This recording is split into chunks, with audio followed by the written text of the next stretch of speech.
படம் ஷூட்டிங் ஸ்பாட்டில் இந்த கெட்டப்பில் ஷூட்டிங் ஸ்பாட்டில் இருக்கேன். ஓகேங்களா, நான் இப்போது என் ஷாட்டிங்கு முடிஞ்சது. நான் கேரவனுக்கு போயிட்டுருக்கேன். சரி, போகும்போது ஒரு சின்ன வீடியோ பண்ணிகிட்ருக்கேன். அதிகம் ஷூட்டிங் ஸ்பாட்டில் நிறைய வண்டிகள், வாகனங்கள், கேமரா, யூனிட் வண்டி எல்லாமே இருக்குது. ஓகேவா, நான் கேரவனுக்கு போயிட்டுருக்கேன். யார் யார் இருக்காங்கன்னு தெரில. உள்ள நண்பர் இருக்காரு. ஓ, ஃபுட்டு ரெடி ஆயிடுச்சா?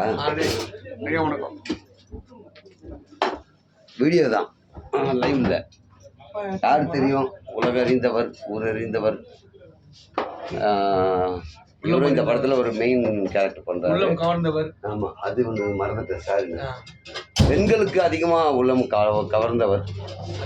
அது பெண்கள், ஆண்கள், குழந்தைகள், பெரியவர்கள், முதியோர்கள், சித்தி, பெரியம்மா, முதியோர்கள், அனைத்து மனிதர்களையும் கவரக்கூடியவர். கவரக்கூடியவர்னு நான் சொன்னேன். கவரக்கூடியவர். உண்மையிலேயே அவர் மெயின் கேரக்டர் பண்றாரு. இதுல ஒரு நாள் 2 நாள் தான் எனக்கு. இவரு த்ரோ அவுட்டா வர்றாருன்னு. நாங்கள் படம் ஃபுல்லாக பண்ணுறதை 2 நாளில் பண்ணிட்டு போறீங்களாங்க?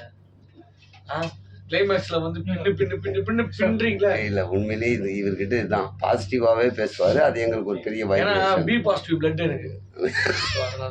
இவர் புக்கெல்லாம் படிக்கிறீங்கல்ல, அடுத்த ரிலீஸ்க்கு ரெடி பண்ணிட்டு இருக்காரு. தங்கதுரையின் டக்லைட் ஜோக்ஸ் புக்கு அமேசான், பிளிப்கார்ட்ல இருக்கு, வாங்கி படிங்க.